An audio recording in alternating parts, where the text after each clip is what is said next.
কিভাবে বুঝবেন আল্লাহ পাক আপনার উপরে নারাজ হয়েছে? আল্লাহ মানুষের রিজিক বন্ধ করে দেন না। আল্লাহ বাতাসকে আদেশ দেন না যে সেই বান্দার নিঃশ্বাস যেন না ঢোকে। সূর্যকে বলে না সেই বান্দাকে আলো না দিতে, বরং সে বান্দার যাবতীয় সব প্রয়োজন পূরণ করেন। আল্লাহ তাআলা মানুষের রিজিক যেহেতু তুলে নেয় না, একটা জিনিস তুলে নেয়, সেটা হচ্ছে সিজদা করা। আল্লাহ তাআলা নারাজ হলে মানুষের সিজদা করা তৌফিকটা তুলে নিয়ে যান।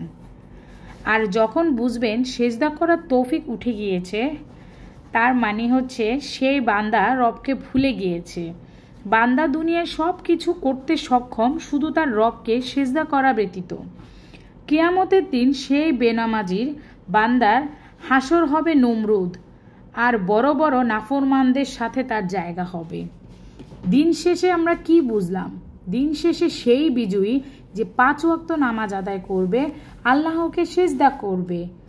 তার মানে আমরা 5 ওয়াক্ত নামাজ পড়ব এবং আল্লাহকে সিজদা করার তৌফিক যতদিন দিয়েছে আমরা ততদিনই আল্লাহকে সিজদা করব এবং তার 5 ওয়াক্ত নামাজ, নফল নামাজগুলো পূরণ করার চেষ্টা করব। আমিন। আসসালামু আলাইকুম viewers, welcome back to my channel. চলে আসলাম আপনাদের মাঝে একটা নতুন ব্লগ ভিডিও নিয়ে। তা আপনাদের সাথে আজকে সারাদিনের রান্নাবান্না গোছান গাছান নিয়ে আলোচনা করব। তো এই দেখেন, হাজবেন্ড অনেকগুলো বিস্কিট এনেছিল রাতের বেলা, আমি আর সেগুলো গোছাইনি। তো সকালে রান্নাঘরে নাস্তা খেয়েই চলে আসলাম বিস্কিটগুলো গোছানোর জন্য। তো অনেক রকমের বিস্কিট এনেছে, আমি এগুলোকে গুছিয়ে নিচ্ছি।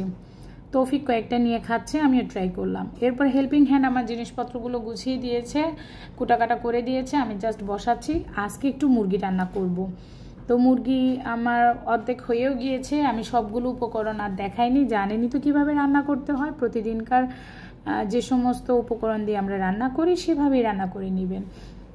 এরপরে বরবটি আর আলু নিয়েছি, চিংড়ি মাছ দিয়ে রান্না করব। অনেক দিন হয় এই তরকারিটা খাইনি, তো আজ খুব মন চাইছিল যে তরকারিটা খাবো, তাই বরবটি দিয়ে চিংড়ি মাছ আলু দিয়ে ঝোল করে নিলাম। যাদের শরীরে ইউরিক অ্যাসিডের পরিমাণ বেশি থাকে তারা কিন্তু বরবটি খেতে পারে না। আমি সামান্য 1-2 টুকরো তুলে খেয়েছি, কিন্তু আমি পুরো তরকারি খেতে পারিনি। আমার হাজব্যান্ডের প্রিয় তরকারি হচ্ছে বরবটি দিয়ে আলু চিংড়ি, আর বাচ্চারা চিংড়ি মাছ পছন্দ করে। একটা নতুন মাছ এনেছিল, জামাই এনে বললো যে তুমি আজকে কয়েক টুকরা মাছ ভাজি করো। তো আমি খুব কষ্ট করেই রান্না করলাম, কারণ 2টা আইটেম রান্না করার পরেও যদি বলে যে আবার মাছ ভাজি করো, তখন কিন্তু একটু খারাপই লাগে।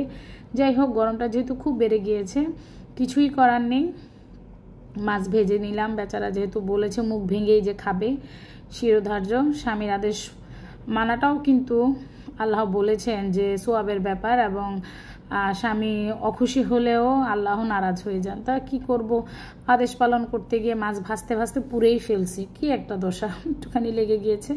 তো কোনো রকম করে মাছটা ভুনা করে ওনাকে একটু সান্ত্বনা দিলাম, এই আর কি।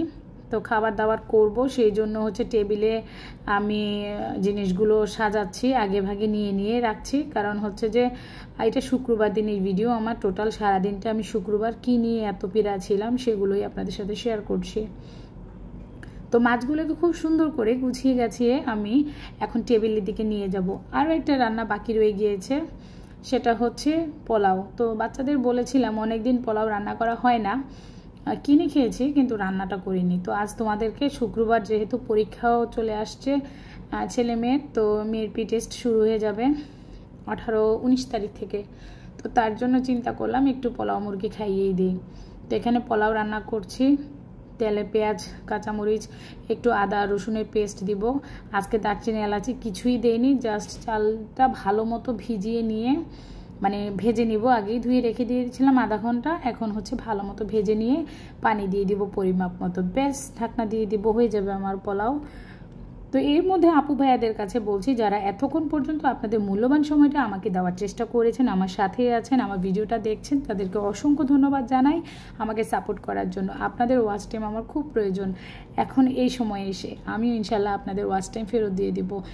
অন্তত আমাকে একটু বিশ্বাস করতে পারেন, আমি সবার ভিডিও শত ব্যস্ততা, শত কষ্টের মাঝেও হচ্ছে দেখার চেষ্টা করছি এবং দেখিয়ে দিচ্ছি। নতুন ভাই আপুদের উদ্দেশ্যে বলছি, 24 ঘন্টার আগে তো যেতে পারবো না।